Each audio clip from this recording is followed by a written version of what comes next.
Tommy, you were in this position last year. You had, the finals in Hamilton, but you're here this year again.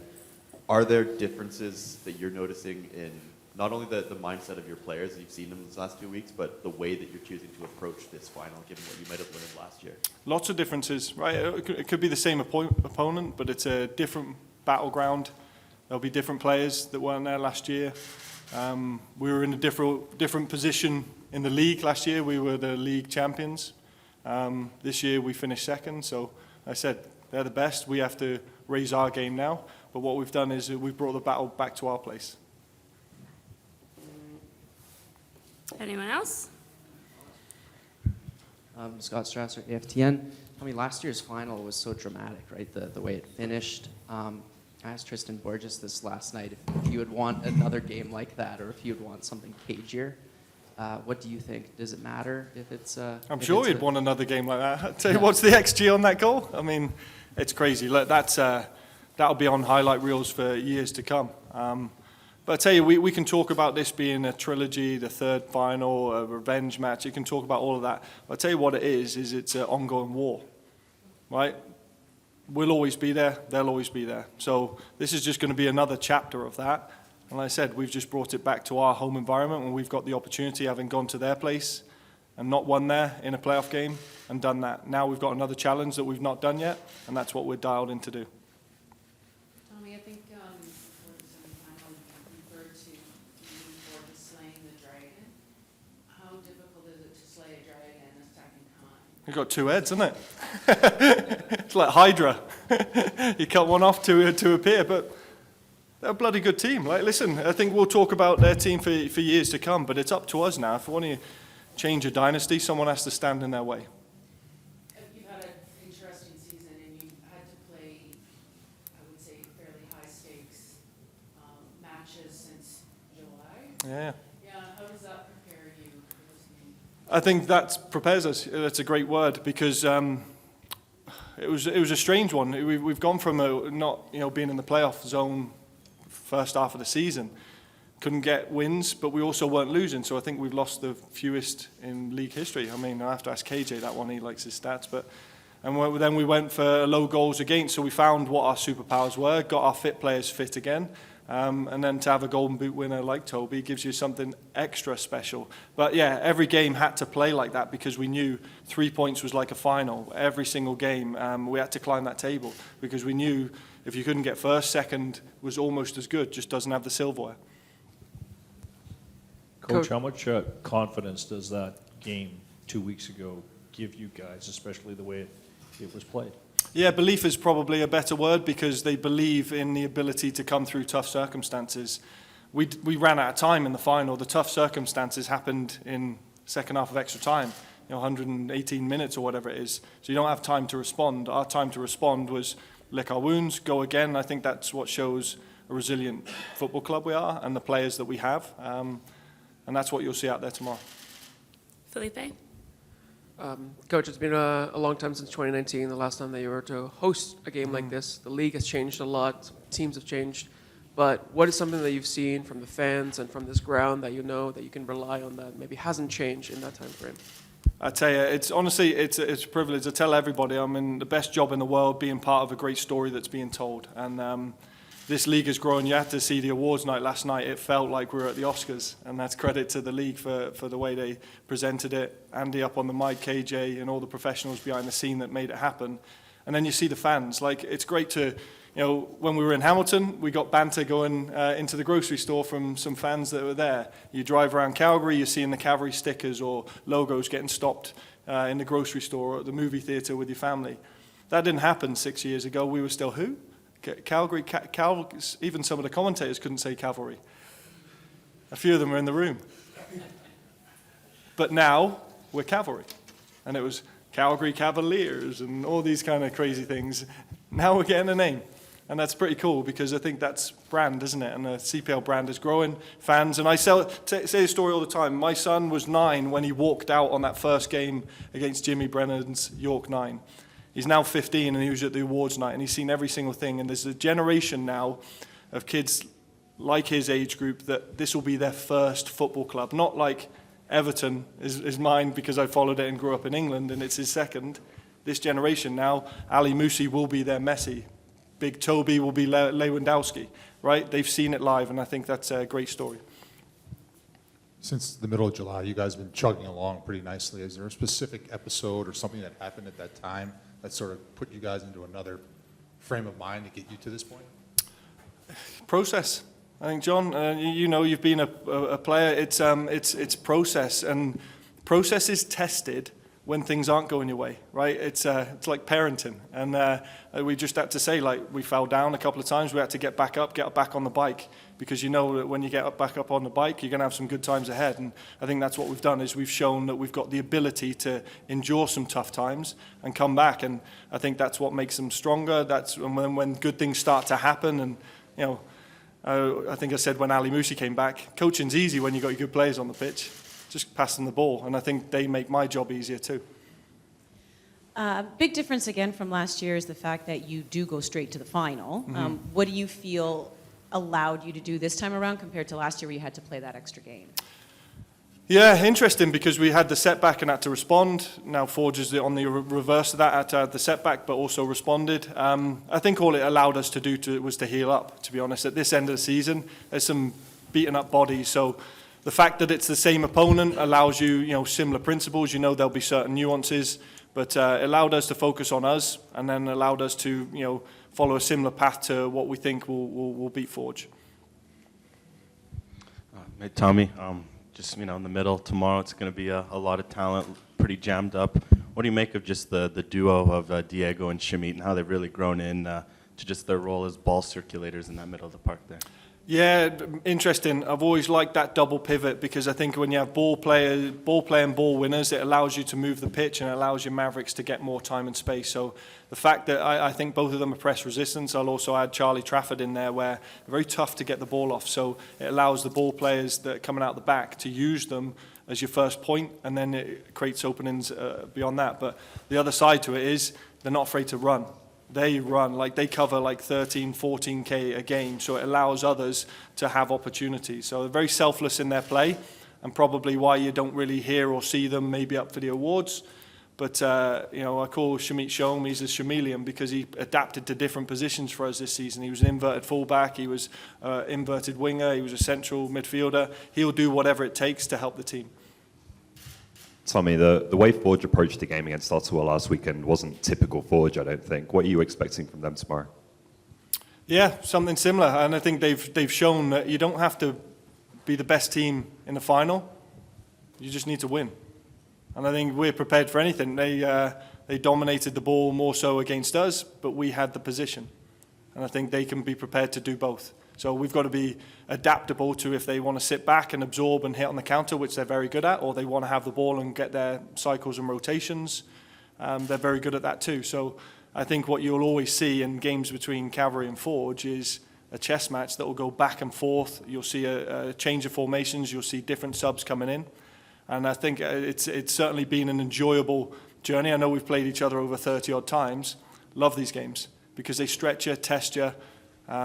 They make you suffer, but they also make you enjoy as well.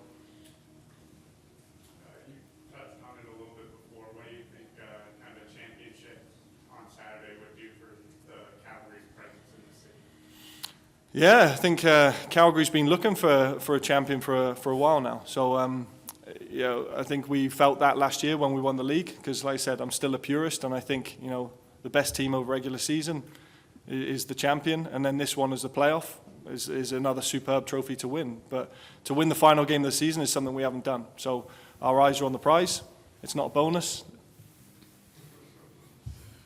We're looking forward to the battle. Tommy, I just want to ask you about Dan, who won the Defender of the Year again last night, back-to-back years. You're probably not going to get into this, but there's also a real chance it could be his last game for the club tomorrow. How big of a signing has this been for you, and how much were you relying on him tomorrow? Yeah, he's been absolutely terrific. He's missed one game in, 2 seasons straight, and that was just because of a celebration. He jumped on the wall. Note to ourselves, bring the boundaries a bit closer. But he's been terrific. He's, And I tell you, like all good players, they'll challenge you as a coach. They'll challenge you to find the right place for him. We had him as the low fullback when he first came, and we had Mason Trafford and Karifa as centre backs, and he did that well. We've seen that he had the ability to go forward and add. He's unbelievable in the air. He blocks, and we're like, right, he referenced it on the stage. He's kind of got that Ronald Koeman type freedom to go. So we said, right, what does he need alongside him to allow that to happen? But he's been terrific. We're always in talks to keep him, but you can never stand in the way, because what the commitment he's given to me as a manager, this football club, I think he'll be remembered for years. So for him to walk away as a champion, that'd be just deserved for everything he's put into this football club. Other than game film, have you and the team watched any inspirational movies to get you set, mindset, inspired for the game? No, I've been watching Walking Dead, actually, to be honest, with the family. Honestly, as a football manager, you ask my wife, as a football manager, all want to watch is football, and she got into this show of a recommendation as a throwback, and I'm like, what am I watching these zombies for? And then you get into the characters, and you're like, what? How has he been killed? How's she? You need distraction, so no, not watched any inspiration. It's been more a distraction than anything. Good morning, Tommy. Are you the favorite to win this final tomorrow? Should Cavalry be considered the favorites? Because we beat them last time? You're at home. I think, yeah, listen, it's a good question. Right now, are you the favorites? Yeah, we feel like it, but again, I would be naive to think that the league winners are anything than a challenger coming here. All we've done is brought that war to our shores.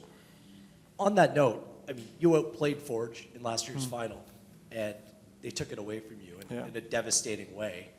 For you and the coaches and the team players that were there last year, does that collective memory stand as motivation, more inspiration heading into the game, or is it a little bit of an anchor, putting more pressure on you? No, I think what it does is it tells you football can be cruel as much as it can be kind. It's rare to win, and it's hard to win, and especially in those games when, like I said, you have those low XG goals. You're like, how did we lose to that? Especially how well we played, and having watched the game back several times as you do as a manager, you're like, what could you have done different? Maybe I'd have put Marco a couple of inches taller, put some boosters in his heels, but that's about it. It's a brilliant shot. You just got to shake it off. And I said, I think any examples we can give to these young men that I coach or the young people that are watching is you get back up and you keep going.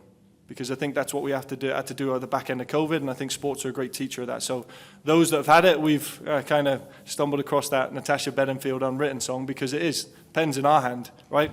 The history is Forges, right? They've had the successes in these type of games. Tomorrow's a different game, and that's how we've approached it. Lastly, how are the players feeling? Because last night their answers were very safe, very guarded. Is that being instructed to them to just keep their head down through the game? Like, what's the mindset here? Is there humble and swagger? hungry. Yeah, humble and hungry. There's not overconfident, overzealous. We know we have an advantage by bringing the game back here. We know the bumps in here, and I think our fans are going to play a big difference. It's different. Look, Tim Hortons is a cracking stadium, but sometimes 13,000 spread out isn't as loud as 6,000 packed in. And I think that's what we've got to use today. Last time we played the final in 2019, it was different circumstances. We were a goal down. It's a two-legged affair. This one's 0-0 from the first whistle. And I think our fans are going to make a big difference tomorrow. Tommy, just to pick up on that, with sellout expected, club record for supporters in the building, national television, all of the pressure that's a privilege for the work you've put in, just do you feel sort of a responsibility for the ownership, for the community to really give them a show that's going to maybe not have the Olympico drama from last year, but something that the player or the supporters will leave remembering and not forgetting? Yeah, and that's the thing with coaching is you always want to try and control the play, control the game. But what happens when you get a dodgy referee call or a moment that goes against you? How do you respond to it? What happens if you get a goal like that? How do you respond to it? How do you respond if you go a goal up like we did last time? We responded. We were able to be very resilient and took care of business and got ourselves into the final. It's going to be a new game tomorrow. We've got to be able to react, respond to anything that's thrown at us. What we can say is probably 80% of it will go the way we planned. It's that 20% that's where you need the magic. Here now joined by Cavalry FC captain Marco Carducci and Shamit Chom. Please direct your question when you're asking it to whichever player you would like to answer. We will get started here with Charlie. Yep. Okay. As for both of you, when you think about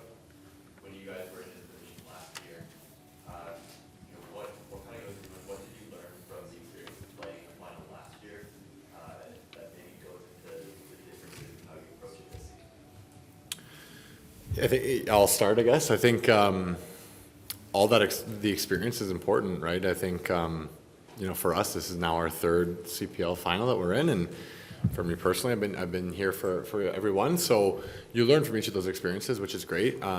But we've talked about this a lot as a team that last year, this year, it's different. There's so much that's different. For one, we're at home, and that makes a big difference for us. But the team has learned a lot from that time, and we've faced a lot of different challenges this year. So I think we've learned a lot that will help us. But at the same time, it's a new game, it's a new final, it's a new opportunity.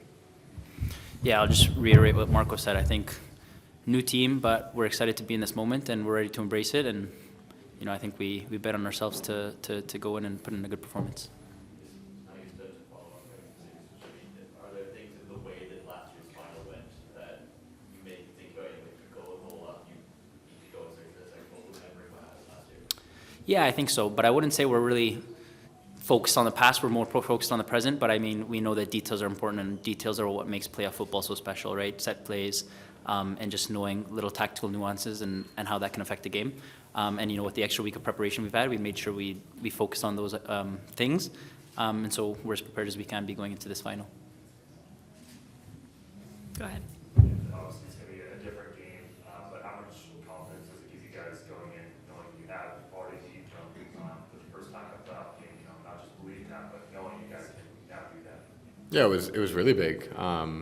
Again, to kind of reiterate what Sham was saying, right? We've approached this as what's right in front of us. And 2 weeks ago, it was about winning the semifinal and being able to host. So that's a big confidence boost for us, and it's given us again this opportunity to host the final here. So again, we're focused on the next game. It will be different than what it was even 2 weeks ago, but it's a big momentum boost. We've carried that through the last half of the season and so far through playoffs. So it's been great.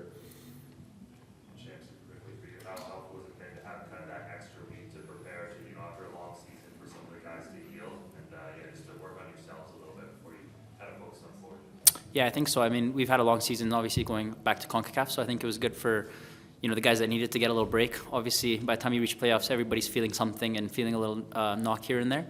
So it's good to get that break and good to have that extra week to prepare and kind of see what Forge did against Ottawa, analyze that, as well as the match against us, and, take everything we've learned and apply that into this final coming up. First one for Shamit. Everyone knows that going into a cup final, form goes out the window. It doesn't matter how you guys were or how Forge was. It kind of amplifies more knowing how Forge are in the finals and the playoffs in general. So where do you sort of take your confidence from, and the team takes its confidence from going into a final, knowing that they're going up against one of the best in the league? Yeah, I think it's just how we've been playing the last, against them last 2 weeks ago, and the last 4 or 5 games, maybe the latter half of the season going into this playoffs. There's a confidence about this group. There's a humble confidence about this group that we believe in ourselves and each other. And I think it goes from man number 1 with Ducci all the way to man number 23, 24 with our young guys. And that's how we've been playing. We've been performing as a team, and it's all about the collective with us. And I think there is a confidence within this group that we can get it done this year. And then for Marco, you've obviously been here since day one. You were here for the first leg of the first final in 2019. How have you seen the growth of Cavalry and the league been since that first final to now, the final tomorrow, and everything that's happened in between? It's been everywhere. As a player, obviously, I've just tried to maintain my focus on preparing well and training and being ready for tomorrow. But I mean, even this, you look around the room and there's a lot more people than I think I remember in 2019. The city is buzzing. The city is excited for the game, and we've seen that. There's so much energy around what's happening. But across the league, right, so much has grown since 2019, and it's special just to be able to experience it then and experience it now, and the excitement for what's to hold in the future as well. Alex? I guess Shamit first. Shamit, you formed a pretty unique partnership there in the middle with Diego. Tommy was talking about how much ground you guys covered, just being press resistant, a lot of little things that maybe don't get picked up by others. What's kind of just worked in that partnership? Yeah, I think it's just an understanding of each other. I think we balance each other out in the way he plays, the way I play. And obviously we've had that consistency of playing games together and building that relationship over time. It wasn't in game 1 where we hit it off perfectly and everything was great. It took time to kind of understand each other's movements, our thinking, how we see the game. But yeah, we built a great relationship now. He trusts me, I trust him, and we're able to play, kind of in sync with each other. Marco, your defense this year has been, very strong. You kept a clean sheet in the playoff game. The numbers are good as well for the team. Like, what's worked defensively this year? Has this been the best defensive group you've had at Cavalry? I think it's always been a part of our DNA as being a very resilient team, a team that's hard to break down. The guys make my life easy. They made my life easy for big portions of the season. When you have a defender like Dan Klomp, but you look through our depth chart with Callum Montgomery and Eric Kobza, Tom Field, our fullbacks that can go on and on. We've embraced the mentality of defending as a group. So it's not just one individual, it's the whole team. Obviously, the defensive unit maybe embraces that defensive mindset a bit more, but collectively from Toby up top to me in goal, that's what it takes to be solid all year, and we're going to hope to carry that one more time. Either of you can answer this. Where do you think tomorrow's battle will be won? Is it in the midfield? Is it on the flanks? Is it in 18-yard boxes? I think everywhere. But no, I mean, it's all about who scores goals, who concedes goals. So it's a battle of the boxes at the end of the day. But like I said, honestly, it's a battle everywhere. And I think, our front four is going to be looking to exploit their back four. They're going to be trying to do the same thing, right? So it's about minimizing mistakes and executing the game plan. And that's the team that's going to come out on top, and we've prepared as best as we can for that. Anyone else? Hey, Marco. Just as one of the captain for starters and one of the many Calgarians in this team, tomorrow you're going to walk out national TV, crowd record here at Spruce Meadows, and just I imagine the feeling of pride leading your side out in front of such a big audience. Just what's the opportunity aside from lifting that North Star Cup that you and your teammates and Shamit, even if you want to weigh in, I know is 3 hours south from home, but as an Albertan, just the opportunity to bring a championship back to the city, because I think it was maybe the Stamps that did it last 6 years ago. It's first and foremost, as a Calgary boy, it's a real privilege to be in this position and have these opportunities. For one, you don't get to play in finals all the time, and it's certainly not a given. And you certainly don't get to play in finals at home. Some of the questions I've had this week too have been about who's in the stands. Well, every single game I play, I have my family in the stands, I have friends, I have people I grew up with, and that's a really, really special opportunity that I get every week. To do it in this kind of occasion means a little extra. So I get a lot of strength and motivation out of that, and it's just, again, it's a real privilege for me. So. Hopefully, we celebrate it at the end of it with that, another trophy coming to Calgary. But as a local boy, it means a lot. This question's for Sham. You've been invaluable this season in midfield, but tomorrow, Hajabrapur, Becker, Jensen, Borges. What's the approach to that midfield tomorrow? What is it in the back of your head you thinking to make the game difficult for them? I think we're still treating it like any other game, but we know that there's quality. They can punish you in certain moments, and it's just being aware of where they are and winning that battle. At the end of the day, it's me and Guti and Sergi. I'll throw in two versus their midfield three, and we've done well against them in the past. We've had control over them, I think, in the past, and it's about doing the same things to nullify them with their threats, their shooters and whatnot, and just playing our game and trying to take control of that. Especially at home, we'll be looking to do that for sure. Marco, as a leader of the group, I want to ask you about the mentality of this team going into the final. Forge have won a lot of games in the history because they believe they're better than the other team before the game even starts. You've been a better team than them for 3 months. You beat them in a big game. Where do you feel like you are now?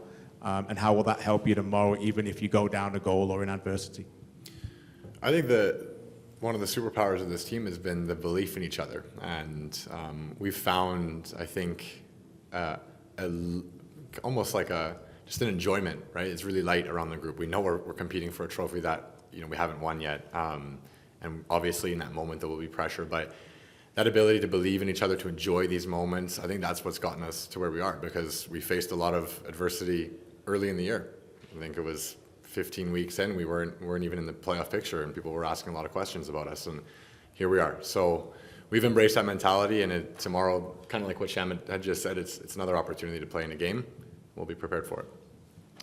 On the subject of superpowers, does it feel like that watching Tobias in the past few weeks?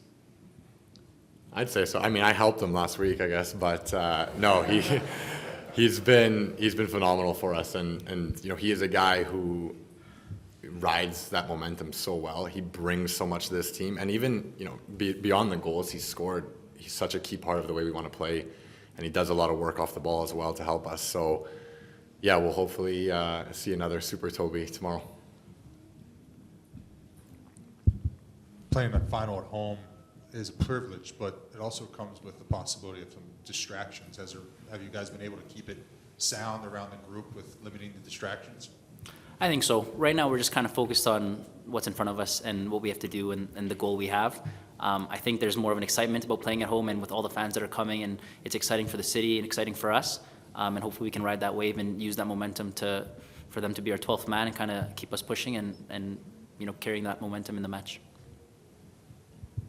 Sorry, just one more for you, Shamit. Being in the middle of things as watching this team tick, every opponent brings something different and requires a certain theme, but I'm wondering, I know every game is different, you play Forge, but when you do play Forge, as someone who clearly likes to think about the game as much as you like to play it, what makes this opponent so unique to the others in this league? I just think compared to any other team in the league, other than us, they've got the most ingrained tactical identity of what their rotations are, how their patterns work, on the right side versus the left side. And obviously those are patterns that you can pick up, and I think each game we've played, we've kind of been able to adjust and see what they do and kind of go off that and make sure we nullify those patterns and expose them where we can. And that's why games against Forge are great, because it's just a chess match between Bobby and Tommy, let's say our midfield versus their midfield, our front four versus their back four, and that's what makes these games so interesting, is the tactical nuance there is, I guess, and they're different each match too. So, just sorry, one more for me, just on that note, to back up from Adam's point. You guys have conversations about just keeping your cool. We've seen the edges explode a little bit in these matchups before, and I'm sure you want to keep 11 players on the field. Do you have conversations as a unit to make sure it doesn't get that kind of game? Yeah, we've been doing that all year. And, again, this is obviously the biggest game, but in any match, there's going to be those moments where you need to maintain that calmness. And I think that's actually been something we've been very good at this year. If you look at the discipline record for us, we've been very controlled in how we manage that. In any 90-minute game, 90-minute plus, there's going to be ups and downs you have to ride through. And for us, we've done a lot of work on that all year. So again, it's just about carrying that through tomorrow. Go ahead.